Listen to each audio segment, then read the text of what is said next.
We're talking Bitcoin and cryptocurrency here on Investors Hub Market Vision. Hi, I'm Andrew with Investors Hub, and today we're talking with Jeffrey Tucker from the American Institute of Economic Research about Bitcoin and about cryptocurrency.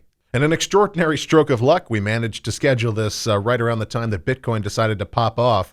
It went from $19,000 a coin to something like $23,000 a coin at the time of me filming this in a day.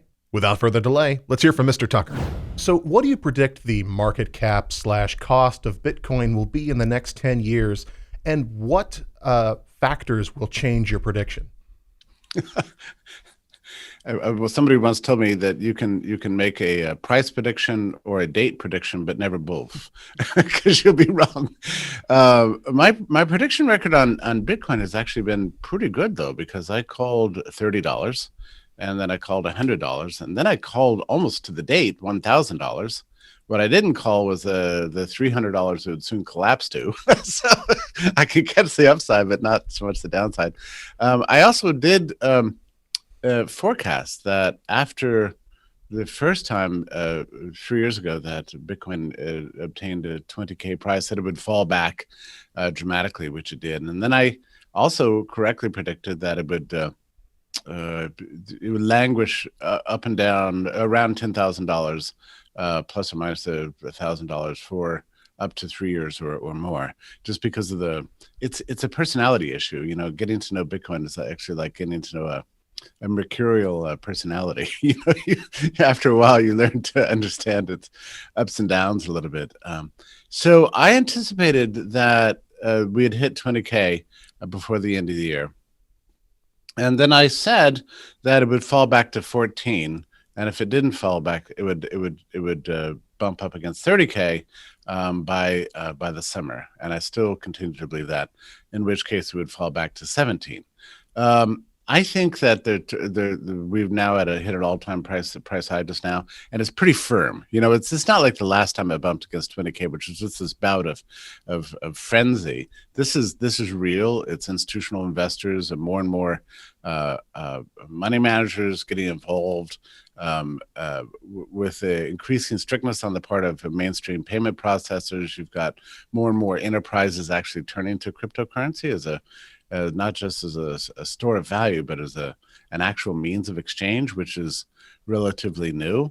It's very possible that the current affirmed 20.5 is a response to Pornhub's being cut off from major credit cards and adopting Bitcoin. Not that people are actually doing it yet, but as you know, markets work in anticipation of a perceived future. So I would say over the next 10 years, it's an easy prediction that we could add a zero to the current price. And I think that's a very conservative estimate. I'm a little suspicious of to the moon kind of predictions. I don't see Bitcoin in the millions or 10 millions, tens of millions, as people used to say. I don't believe that. But I do see over the next 10 years adding a zero to the current value. Now, what this means for individual investors is kind of interesting because, I was just joking with a colleague that the best way to become a Bitcoin billionaire right now is to sell all you have, to move to a trailer or an efficiency apartment somewhere, eat canned fish, and do that for 20 years. That's how to become a Bitcoin billionaire. You'd be desperately poor but filthy rich at the same time. So, and I do, in fact, know a lot of people who live this way. I do like that aspect of Bitcoin. The anticipation that it's going up and up and up actually discourages people from living lavish lifestyles, actually. And everything you spend your money on, you think, I could have bought Bitcoin instead and made some money off of it. So still, we have to live our lives. And I'd say that over the next 10 years, people are going to be starting to treat Bitcoin a little less like a speculative token that you just hold on for dear life as long as possible and start actually using it to spend, using it to live. I don't know if you'd like me to stop there, but I would like to say one other thing.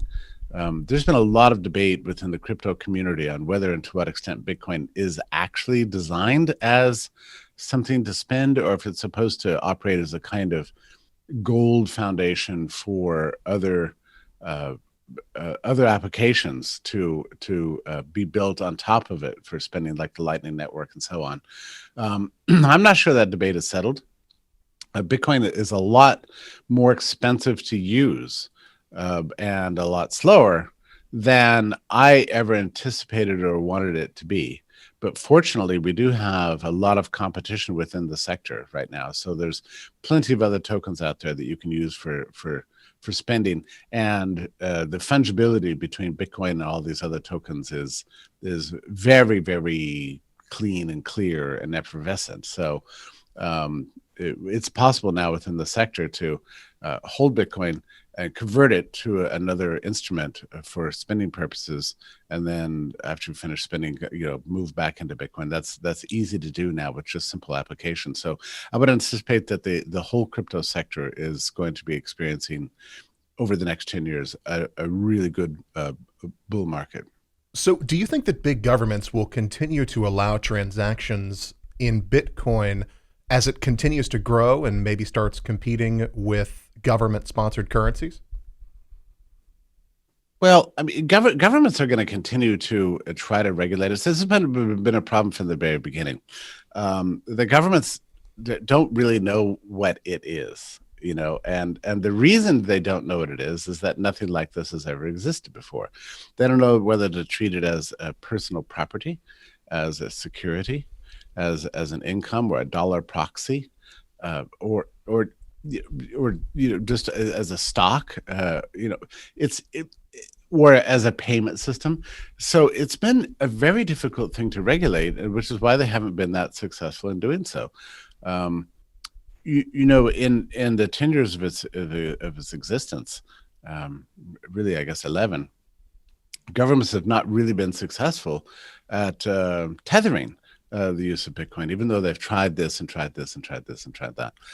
Another factor is that now that you have so many very powerful and influential financial institutions now using Bitcoin as part of their major portfolios, that there's less incentive on the part of governments to regulate it. So I think the government's main concern with Bitcoin at this point won't be so much to strangle it, or much less, or even throttle it, or regulate it as they would a stock.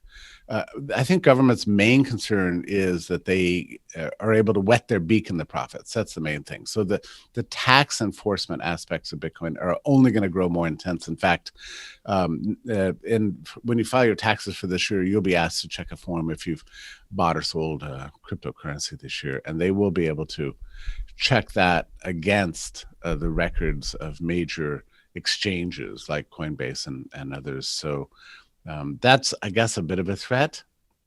Well, it is. I think that's something of a threat. But I don't think it's going to mean anything in terms of the use of Bitcoin. One of the most impressive things that's happened in 2020 is that the whole world economy was throttled and shut down in the most ghastly and shocking ways with these lockdowns that happened all over the world.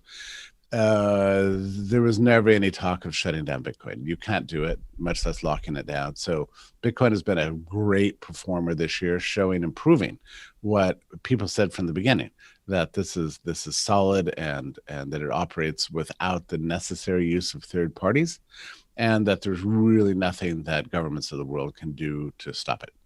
So, tons of legitimate companies are accepting Bitcoin as payment right now. How does the government get their cut in taxation from those transactions?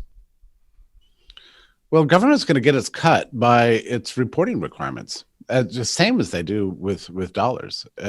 And yes, it'll be voluntary reporting, but there will be some high profile cases coming up in the coming years where major corporations will be fined a lot of money for failing to report Bitcoin transactions, where major individuals, Hollywood stars or whatever, will be trotted out as sacrificial lambs in the great goal of getting their cut.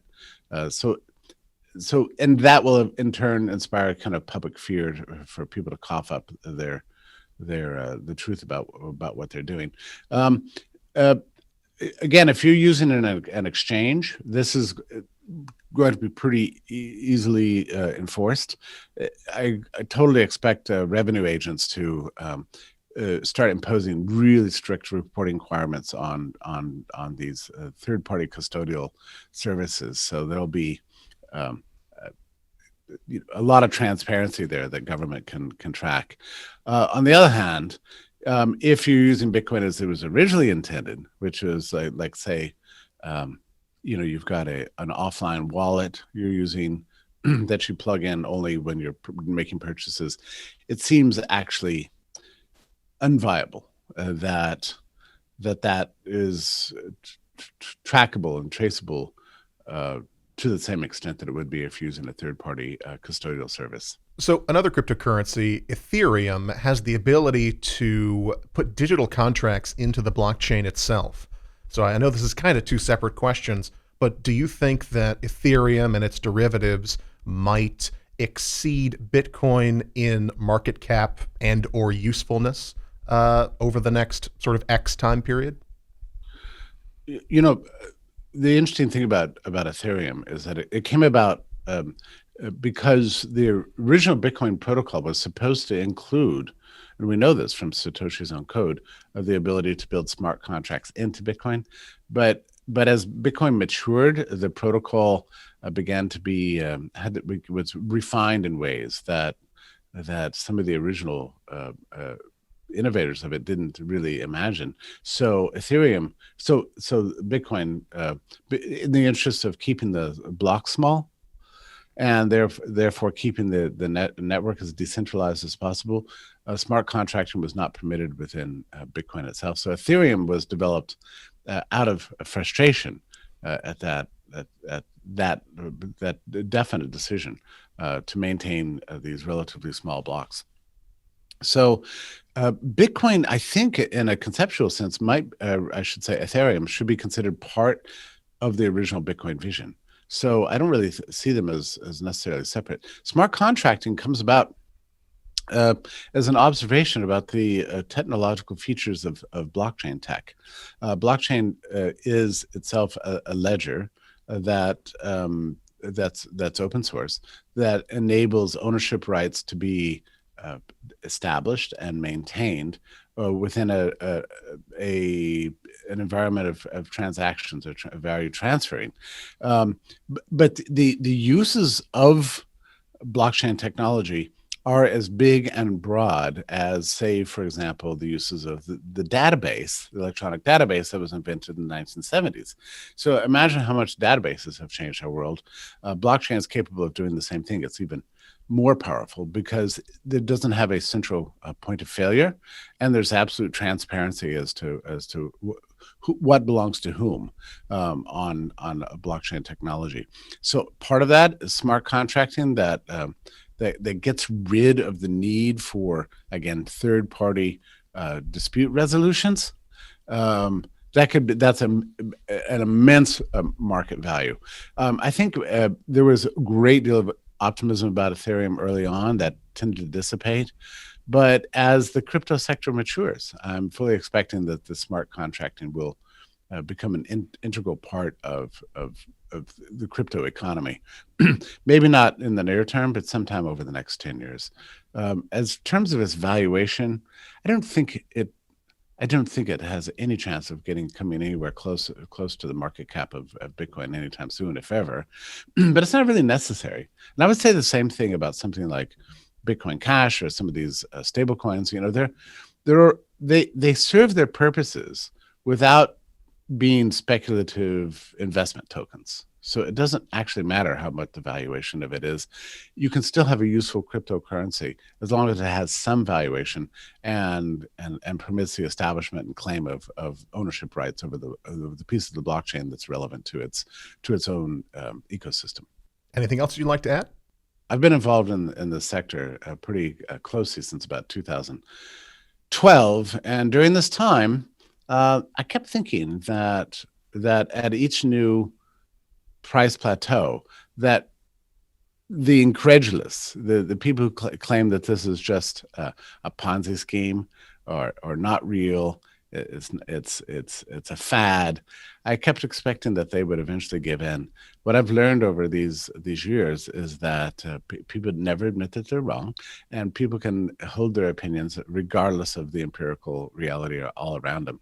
The good thing about Bitcoin and crypto sector in general is that it just doesn't care how many trolls denounce it, how many Twitter accounts, decry it, how many intellectuals go on national television and call it names. It's got its own movements and its own capacity to continue to evolve and develop, regardless of people's opinions about it. So prepare yourself. The other thing you need to prepare yourself for if you're getting involved in this is that it's always and everywhere a wild ride. I mean, when Bitcoin hits $100,000 and it falls again, it suddenly crashes to $41,000. You can open up the pages of MSNBC and CNN and countless other places, and they will talk about the great Bitcoin crash of 2024, whatever it's going to be, and they'll laugh and decry you, and they'll interview all sorts of people who bought in at the height and are now bankrupt, and there'll be all the usual wailing and gnashing of teeth. My suggestion is that if you get involved in the sector, ignore all the prattle and the nonsense. We've been there hundreds of times before. The point is that the technology is good, it works, the world's coming around to it, and there'll be no stopping it. Thanks for watching. And if you like the content, be sure to like, comment, and subscribe, and I'll see you again soon.